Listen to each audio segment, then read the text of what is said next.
দর্শক আসসালামু আলাইকুম।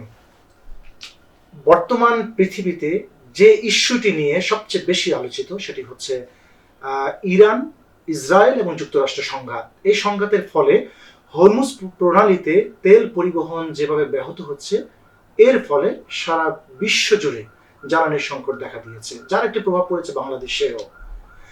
বাংলাদেশের যে সকল পণ্যবাহী পরিবহন এবং খাদ্য উৎপাদন, সেই সাথে পোশাক শিল্প সহ বাংলাদেশের অর্থনীতির চাকা সচল রাখার ক্ষেত্রে যে ক্ষেত্রগুলো বেশি ভূমিকা রাখছে, সেই ক্ষেত্রগুলোতে অনেক বেশি প্রভাব পড়েছে। এর থেকে উত্তরণের কি উপায় আছে সে বিষয়ে আমরা উত্তর খুঁজতে চাই। এই উত্তর খুঁজবার জন্য আমরা এমন একজন ব্যক্তির সাথে আজ কথা বলবো, তিনি আমার সঙ্গে যুক্ত আছেন, আমরা পরিচয় করে দিতে চাই। তার আগে দর্শক, আমি মিকাল ইসলাম রাজ আপনাদের সবাইকে নিরন্তর শুভেচ্ছা ভালোবাসা জানিয়ে শুরু করছি আলো তৈরির স্পেশাল রিপোর্ট।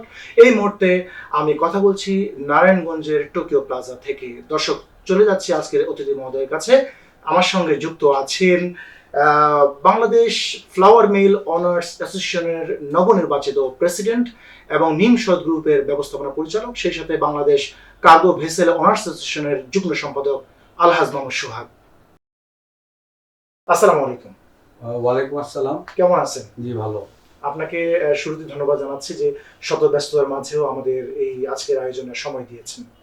জি, আপনাকেও ধন্যবাদ, পাশাপাশি আপনার আলোর তৈরি টিমকেও ধন্যবাদ। আপনারা এসেছেন আমার বক্তব্য নেওয়ার জন্য এবং আপনাদের সাথে কুশলাদি বিনিময় করব, সেই হিসাবে আপনাদেরকেও ধন্যবাদ। জি, আমরা বর্তমান সংকট সম্পর্কে আপনার কাছ থেকে জানতে চাইবো যে এর থেকে কিভাবে উত্তরণের পথ আমরা কিভাবে পেতে পারি এবং এই জাতি কিভাবে পথ পেতে পারে, এই বিষয়গুলো নিয়ে আমরা আলোচনা করব। তার আগে একটি বিষয় আপনার কাছে জানতে চাই। আপনি সদ্য বাংলাদেশে যে ফ্লাওয়ার মিলস অনার্স অ্যাসোসিয়েশন আছে, এই সংগঠনের আপনি নবনির্বাচিত প্রেসিডেন্ট হিসেবে দায়িত্ব গ্রহণ করেছেন। তো দায়িত্ব গ্রহণের পর আপনি বাংলাদেশে যে ফ্লাওয়ার মিলস গুলো আছে সেগুলোর উন্নয়নে আপনি কি করবেন সে বিষয়ে একটু জানতে চাচ্ছি। জি, আপনাকে ধন্যবাদ। আপনারা জানেন যে আমি বাংলাদেশ ফ্লাওয়ার মিল ওনার্স অ্যাসোসিয়েশনের সদ্য নির্বাচিত একজন সভাপতি হিসাবে আছি। আপনারা জানেন বাংলাদেশে অলমোস্ট প্রায় 550 ফ্লাওয়ার মিলের প্রতিনিধিত্ব করতে হয়। 550 ফ্লাওয়ার মিলের মধ্যে আমরা একসাথে কাজ করার জন্য বদ্ধপরিকর। এবং ফ্লাওয়ার মিল, আপনারা জানেন যে আপনার যে প্রথম টপিকসটা ছিল, যেখানে যে তেল নিয়ে যে সংকটের কথা আপনি বলেছেন, বৈশ্বিক যে একটা সংকট, এই সংকটের সাথে ফ্লাওয়ার মিলেও একটা অলরেডি সংকট শুরু হয়ে গিয়েছে। তা আমরা বেসিক্যালি নবনির্বাচিত সভাপতি হিসাবে আমি বাংলাদেশের সকল ফ্লাওয়ার মিল মালিকদেরকে অভিনন্দন জানাই। পাশাপাশি আমাদের যে সমস্ত স্টেক হোল্ডার আছে যাদের সাথে আমরা কাজ করি, বিশেষ করে আমাদের পাইকার পত্র সহ সারা বাংলাদেশে যারা আমাদের আটা, ময়দা, সুজি, ভুসি বিক্রি করে, তাদেরকেও ধন্যবাদ জানাই। বাংলাদেশ ফ্লাওয়ার মিল ওনার্স অ্যাসোসিয়েশনের পক্ষ থেকে বাংলাদেশের সকল আপামর জনসাধারণ যারা আটা, ময়দা, রুটি প্রস্তুতকারী প্রতিষ্ঠান আছে, তাদেরকেও ধন্যবাদ জানাই। আমি ধন্যবাদ জানাই আমাদেরকে যারা নির্বাচিত করেছেন সেই সকল ইসি মেম্বারদেরকে আমি ধন্যবাদ জানাই, বাংলাদেশ ফ্লাওয়ার মিল ওনার্স অ্যাসোসিয়েশনের সকল সদস্যবৃন্দকে, এবং পাশাপাশি ধন্যবাদ জানাই নারায়ণগঞ্জ যে সকল মিল, আমার বাড়ি আপনারা জানেন নারায়ণগঞ্জে নিতাইগঞ্জে প্রায় 1 কিলোমিটার মধ্যে প্রায় 70টি ফ্লাওয়ার মিল রয়েছে। এই ফ্লাওয়ার মিলগুলি আমরা সারা বাংলাদেশের বিভিন্ন ভোগ্যপণ্য প্রস্তুত এবং যোগানের জন্য কাজ করে থাকি। অতীতেও কাজ করেছি, এখনও কাজ করছি এবং ভবিষ্যতেও কাজ করব। সকল ফ্লাওয়ার মিলারদের যে সকল সমস্যাগুলি রয়েছে সেগুলি অ্যাড্রেস করে আমরা একসাথে সকল সমস্যার সমাধান করব বলে আশা করছি। জি, আমি একটা বিষয় জানতে চাচ্ছি, যেহেতু ফ্লাওয়ার মিল অনার্স অ্যাসোসিয়েশন দীর্ঘদিন যাবত কাজ করে যাচ্ছে, তো বর্তমানে এদের যে ক্যাপাসিটি বা উৎপাদন এবং এদের প্রযুক্তি সম্পর্কে অথবা প্রক্রিয়াজাত, এই বিষয়গুলো একটু আপনার কাছে জানতে চাই। বাংলাদেশ ফ্লাওয়ার মিল, আপনারা জানেন যে একটা সময় বাংলাদেশে অটোমেটিক ফ্লাওয়ার মিল খুব কম সংখ্যক ছিল। আগে আমাদের পুরাতন যারা জানেন আপনারা, প্রায় 80 দশকের 90 দশকের 2000 সাল পর্যন্ত আমাদের আর্থিক মিল ছিল। তারপর আমাদের ফ্লাওয়ার মিলগুলি অটোমেটিক নিউমেটিকের মাধ্যমে আমরা রূপান্তরিত হই। এবং আপনারা জানেন যে ফ্লাওয়ার মিল প্রযুক্তিটা ইটালি থেকে প্রথম এসেছে, সেখান থেকে এখন বর্তমানে জার্মানি, তারপর হচ্ছে আপনার তুরস্ক এবং চায়না বিভিন্ন রকমের সাপোর্ট, এবং সুইজারল্যান্ড থেকে তারা সাপোর্ট নিয়েই কিন্তু আমরা এখন নিউমেটিক এবং অটোমেটিক ফ্লাওয়ার মিল করছি। আপনারা জানেন যে একটা অটোমেটিক ফ্লাওয়ার মিলের উৎপাদন ক্ষমতা হচ্ছে একটা নর্মালি একটা 8 পেটি ফ্লাওয়ার মিলের উৎপাদন ক্ষমতা হচ্ছে অলমোস্ট 100 মেট্রিক টন। এই 8 বডি ফ্লাওয়ার মিলটাই আপনার 1980-90 সালে মাত্র প্রোডাকশন করতো, সেখানে মাত্র 10-20 টন। তো এই প্রযুক্তিগত উন্নতির এইটা একটা প্রথম ফসল। বাংলাদেশের খাদ্যাভ্যাস মানুষের পরিবর্তন হচ্ছে। আগে মানুষ চাল খেত, ভাত খেত, এখন মানুষ আটা এবং ময়দার বিভিন্ন রকমের কনজাম্পশন বেড়ে গিয়েছে বাংলাদেশে। আপনারা জানেন রুটি, বিস্কিট, পরোটা এবং সকল কিছুর মধ্যে ময়দার একটা ব্যবহার থাকে। তো সেই দিক থেকে বর্তমানে ফ্লাওয়ার মিলের বর্তমান যে অবস্থান, সেই দিক থেকে এখন অনেক উন্নত মানের প্রযুক্তি বাংলাদেশে এসেছে, কাজ করছে। এবং বর্তমানে বাংলাদেশে যেই পরিমাণ আটা এবং ময়দার চাহিদা রয়েছে, বর্তমানে আমাদের যে সকল ফ্লাওয়ার মিলগুলি আছে সেটাতেই আমরা বর্তমানে যোগান দিতে পারছি।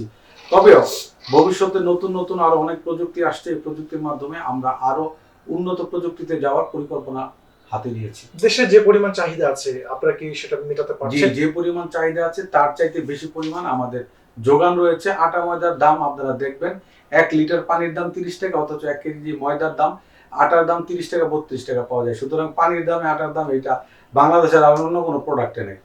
সরকারের সাথে আপনারা কিভাবে সমন্বয় করে কাজ করেন, বা কাজ করতে গিয়ে কোন রকমের হয়রানির শিকার বা এই ধরনের কিছু হয় কিনা? না, সরকার আমাদেরকে সাপোর্ট দিয়ে যাচ্ছে। আপনারা জানেন সরকারের সামাজিক নিরাপত্তা বেষ্টনী খাতে সরকার প্রতিদিন অলমোস্ট প্রায় 1600 মেট্রিক টন আটা সরকার সারা বাংলাদেশে 1072 জন ডিলারের মাধ্যমে সরকার মানুষকে খাওয়াচ্ছে। এটা যদিও আমাদের জনসংখ্যার তুলনায় খুবই অল্প, কিন্তু সরকারের এই কর্মসূচি থাকার কারণে মাঠে আজকে পর্যন্ত ময়দা এবং আটার দাম অনেক কম।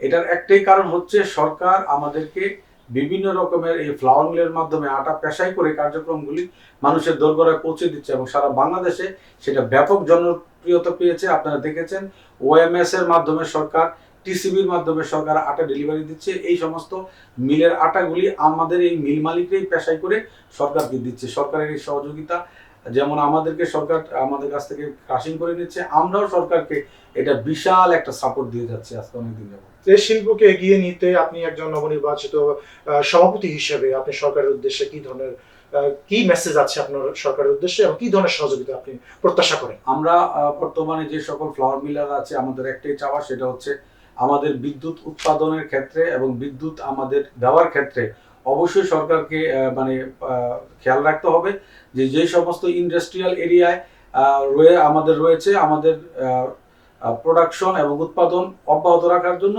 আমাদেরকে অবশ্যই সঠিক পর্যায়ে আবার বিদ্যুৎটা যাতে দেওয়া হয়, আমরা যাতে পাই। আরেকটা বিষয় হচ্ছে আমাদের যে ট্যাক্সের যে বিষয় আছে, অনেক সময় দেখা গেছে আমাদের অনেক ছোট ছোট ফ্লাওয়ার মিল আছে যাদের একেবারেই চলে না, অনেক সময় গমের কারণে, সংকটের কারণে তারা ক্রাশিং করতে পারছে না। তাদেরকে সরকার যাতে কোনো রকমের সাপোর্ট মানে আমরা সরকারের কাছ থেকে পাই, বিশেষ করে বিদ্যুৎ থেকে এবং ট্যাক্সের ইসের থেকে যাতে আমরা পাই, এই বিষয়ে অবশ্যই সরকারকে আমাদের সহযোগিতা করার জন্য আমরা বলবো। আমরা জানি যে লাইটারের জাহাজ সেক্টরে আপনি দীর্ঘদিন কাজ করে যাচ্ছেন। তো বর্তমানে যে বহির্বিশ্বে জ্বালানি তেলের সংকট দেখা দিয়েছে, এই সংকটটা কতটুকু আপনার এই সেক্টরে প্রভাব পড়েছে একটু জানতে চাচ্ছি। আপনারা জানেন বাংলাদেশ কার্গো ভেসেল ওনার্স অ্যাসোসিয়েশনের আমি কিছুদিন আগেই নবনির্বাচিত যুগ্ম সম্পাদক হিসাবে আছি। আমরা ইতিমধ্যে আমাদের লাইটারের জাহাজ আছে সারা বাংলাদেশে অলমোস্ট প্রায় 1800 থেকে 2000 কার্গো ভেসেল। এই কার্গো ভেসেলের মাধ্যমে আমরা বিদেশ থেকে যে সমস্ত পণ্য সামগ্রী আমদানি করা হয়, আমরা চট্টগ্রাম থেকে, বহির্নগর থেকে এবং কুতুবদিয়া থেকে বাংলাদেশের বিভিন্ন প্রান্তরে আমাদের এই লাইটারেজ ভেসেল দিয়ে আমরা পণ্য পরিবহন করি। আপনারা জেনে অবাক হবেন, বাংলাদেশে যেখানে একটা পণ্য পরিবহন করতে চট্টগ্রাম থেকে কোনো ট্রাক যোগে ঢাকাতে কোনো পণ্য আনতে পার কেজিতে যেখানে 1.5 থেকে 2 টাকা লাগে, সেইখানে লাইটারেজ ভেসেলের মাধ্যমে মাত্র 50 পয়সা কেজিতে খরচ হয়, অলরেডি চট্টগ্রাম থেকে নারায়ণগঞ্জে কিংবা যে কোনো নদী বন্দরে চলে আসে। লাইটারেজ অত্যন্ত সহজলভ্য এবং চমৎকার একটা অল্প সময়ের মধ্যে একটা পরিবহন ব্যবস্থা, কিন্তু এই ব্যবস্থাটা মানে বর্তমানে একেবারে কলাপস পজিশনে চলে গিয়েছে। সেটার কারণ হচ্ছে বৈশ্বিক অর্থনৈতিক অস্থিতিশীলতার কারণে, ইরান এবং আমেরিকার যে যুদ্ধ, ইসরায়েলের যে যুদ্ধ, এই যুদ্ধের কারণে বর্তমানে জ্বালানি সংকট। আপনারা জানেন যে একটা কার্গো ভেসেল 1100 মেট্রিক টনের একটা কার্গো ভেসেলে প্রতি আপ অ্যান্ড ডাউন যদি আসা যাওয়া করে সেক্ষেত্রে 2500 লিটার তেল লাগে। এই 2500 লিটার তেল এখন কোনো বাংকারের কাছে চেয়ে পাওয়া যাচ্ছে না। এটা একটা সমস্যা। আরেকটা সমস্যা হচ্ছে যে আমাদের সরকার, বর্তমান সরকার তেলের দাম বৃদ্ধি করেছে 115 টাকা। সেই 115 টাকার তেল এখন 140 টাকা নিতে হচ্ছে। এই যে পণ্য পরিবহনে যে ব্যাঘাত, এইটা একটা পর্যায়ে আমার ফ্লাওয়ার মিলও আছে। এই গম আমাদের লাইটারের জাহাজের মাধ্যমে আমাদের নারায়ণগঞ্জে নিতাইগঞ্জে আসে। আগে যে এখানে প্রতিদিন 200 থেকে 250 জাহাজ এখানে আনলোডিং হইতো, এখন সেটা 50 থেকে 40-এ নেমে আসছে। এটার কারণ হচ্ছে লাইটারের সংকট, মাদার ভেসেল থেকে পণ্য পরিবহন করতে পারছে না। আর দ্বিতীয় হচ্ছে জ্বালানি সংকটের কারণে মাদার ভেসেলের গায়ে লাইটারের জাহাজ যেতে পারছে না। এই দুইটা কারণের কারণে আমাদের কিন্তু এখন উৎপাদন ব্যাহত হচ্ছে। দেখেন, বাংলাদেশের খাদ্য ব্যবস্থাপনা এবং সকল ব্যবসা বাণিজ্যের মধ্যে হচ্ছে একটা চেইন। এই চেইনের মধ্যে কোনো কারণে যদি একটা দুইটা জায়গায় সঠিকভাবে কাজ করা না যায়, তাহলে সেক্ষেত্রে কিন্তু এই চেইন বিঘ্নিত হয় এবং আলটিমেটলি ভোক্তার উপরে গিয়েই সর্বশেষ মরার উপরে খাড়ার ঘাটা আসে। তা আমরা সরকারের কাছে অনুরোধ করব যে অন্ততপক্ষে এই তেলের সরবরাহ ব্যবস্থা, আমাদের কার্গো ভেসেল ওনার্স অ্যাসোসিয়েশনের মেম্বারদেরকে তেলের সহজ প্রাপ্যতা যাতে অতি দ্রুত করা যায়। পাশাপাশি সরকারের আরো খেয়াল রাখতে হবে, বিশেষ করে যারা 15 টাকার তেল 115 টাকার তেল 140 টাকা নিচ্ছে, তাদেরকেও আইনের আওতায় এনে যথাযথ মনিটরিং এর মাধ্যমে আমাদের এই পণ্য পরিবহনে কার্গো ভেসেলের কার্যক্রমকে গতিশীলতা বাড়াবে আমি অনুরোধ করছি সরকার। বাংলাদেশের যে মৌলিক চাহিদাগুলো আছে, সবচেয়ে গুরুত্বপূর্ণ মৌলিক চাহিদা হচ্ছে খাদ্য। সেই খাদ্য সেক্টরে আপনি দীর্ঘদিন কাজ করে যাচ্ছেন। তো এই খাদ্য সেক্টরের সাথে কিন্তু যুক্ত আছে জ্বালানি তেল। তো এই যে বর্তমান বহির্বিশ্বে জ্বালানির সংকট দেখা দিয়েছে, তো আপনার পক্ষ থেকে বর্তমান সরকারের প্রতি কোনো মেসেজ আছে কিনা? আমরা বাংলাদেশ খাদ্যের স্বয়ংসম্পূর্ণ ছিল, এখনো আছে, ভবিষ্যতেও হয়তো ইনশাআল্লাহ থাকবে। কিন্তু কোনো কারণে যদি চাউল বিদেশ থেকে আমাদের আমদানি করতে হয়, তাহলে কিন্তু আমাদের দেশ থেকে বৈদেশিক মুদ্রা চলে যাবে। এটা কিন্তু চাইলে আমরা নিজেরাই উৎপাদন করতে পারি, তাইলে আমরা কেন, যেটা আমরা নিজেরা উৎপাদন করতে পারি সেটা কেন বিদেশ থেকে আমাদের আমদানি করতে হবে? এটা হলো প্রথম প্রশ্ন। আর সরকারের কাছে অনুরোধ হচ্ছে যে ডিজেল যাতে কৃষকের কাছে সরবরাহ অতি দ্রুত সাথে সরবরাহ ব্যবস্থা চেইনটা যাতে সুন্দর থাকে। আমি গত কয়েকদিন আগে জাতীয় সংসদে দেখেছি আমাদের মাননীয় চিফ হুইপ উনি বলেছেন যে ফ্যাসিস্ট সরকার আমলে যে সকল ডিলার রয়েছেন তাদেরকে বাতিল করে দেওয়া হবে, সারের ডিলার। আমি মনে করি এটা একটা ভালো একটা কার্যকরী পদক্ষেপ নিয়েছেন এবং এই পদক্ষেপের কারণে আমার মনে হয় যে বর্তমান সময়ে যারা ডিলার হবেন তারা অবশ্যই কৃষকের দুঃখ এবং কৃষকের এবং সরকারের মাঝে একটা মেলবন্ধন তৈরি করবেন, যেই বন্ধনের মাধ্যমে সরকার এবং কৃষকের সাথে একটা সুন্দর সমন্বয় হবে এবং বর্তমান সরকারকে যাতে কেউ ব্যর্থ করতে না পারে, খাদ্যে যাতে কোনো রকমের অরাজকতা করতে না পারে, সেই ক্ষেত্রে অবশ্যই ব্যবস্থা গ্রহণ করা উচিত সরকারের। পাশাপাশি সরকারের আরো ব্যবস্থা করা উচিত, সরকারের যে সমস্ত সামাজিক নিরাপত্তা বেসরকারি খাত রয়েছে, যেখানে টিআর কাবিকা প্রোগ্রাম এবং বিশেষ করে ওএমএস এর মতো একটা সফল প্রোগ্রাম সরকার চাউল এবং আটার মাধ্যমে পরিচালিত করছে, এইটারে আরো ব্যাপকভাবে ব্যাপকতা বাড়ালে আমার মনে হয় দেশের স্থিতিশীল অবস্থা খাদ্যদ্রব্যের দাম থাকবে। জি, আপনাকে অসংখ্য ধন্যবাদ যে আপনি সদস্যতার মাঝেও আমাদেরকে সময় দিয়েছেন। আপনাকে অনেক অনেক ধন্যবাদ।